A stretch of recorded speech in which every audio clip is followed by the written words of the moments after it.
Welcome to the Explainer. Today, we're diving into something that's absolutely crucial if you live in the Springdale or greater Hamilton County area. We're going to break down the hyper-specific geographical threats your own home faces from water damage, and, more importantly, the exact science professionals use to save it. So let's jump right in. Okay, I want to start things off with a number. 60 minutes. When water invades a Springdale home, you have exactly a 60-minute emergency response window. That 1 hour is literally the difference between a localized, manageable leak and a total structural disaster. When the water hits, every single minute counts. And here's exactly why that 60-minute window matters so much. It's like a ticking clock. Within minutes of a leak, you get immediate structural saturation. Your drywall and floors just drink it up. Hit that 24 to 48-hour mark, and the clock essentially runs out, because that is exactly when mold colonization begins. And to reverse all of this, well, it takes a full 3 to 7 days for complete structural drying. So as you can see, it's a literal race against time and biology. That brings us to Section 1, the Springdale water threat. You know, these threats aren't just general, they're incredibly localized. We're looking at a perfect storm for basement flooding right here in Hamilton County.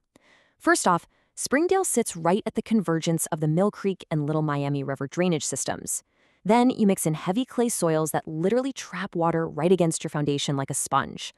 On top of that, we have brutal winter freeze-thaw cycles that love to rupture plumbing, expansive clay that seriously stresses foundations all along the I-275 corridor, and a massive amount of pre-1980s infrastructure that totally lacks modern waterproofing. In fact, if you're in one of the older neighborhoods, say near Kemper Road or the Tri-County Mall, the risk is extreme. The slab foundations from the 1960s construction boom provide absolutely zero buffer zone.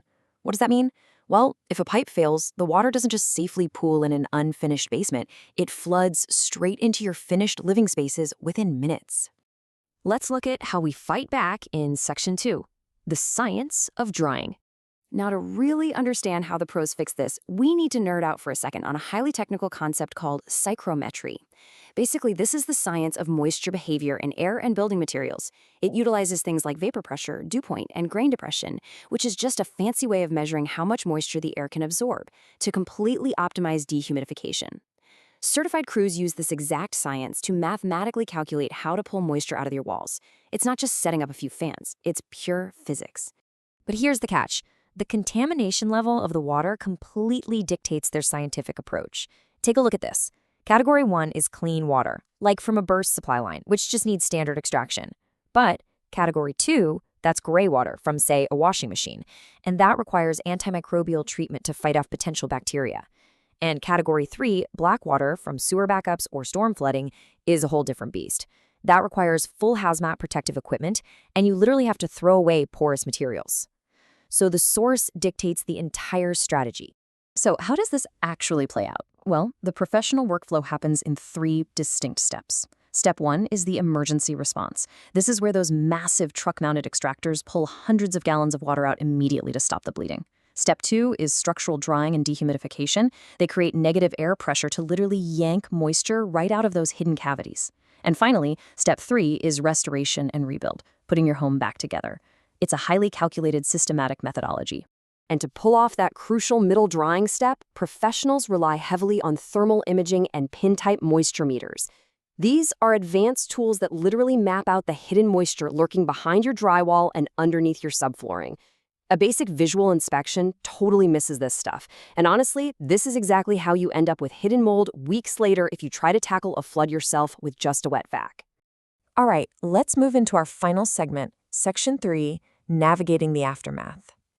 Now, there is a massive difference between mitigation and restoration, and it's a super common point of confusion for homeowners.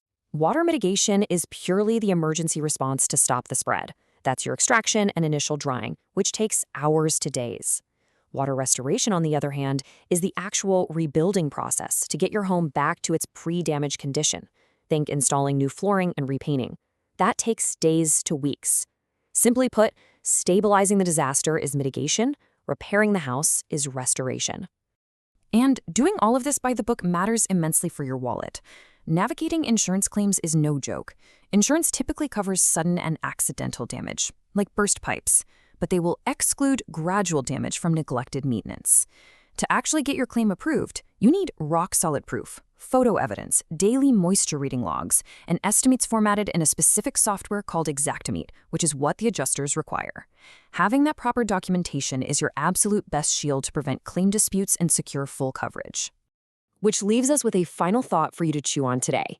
If a pipe ruptured in your wall literally right now, do you know exactly what category of water is soaking into your foundation? Understanding your local risks and those hidden complexities inside your walls is truly the first step to protecting your biggest investment. Thanks for joining me on this explainer, and keep learning.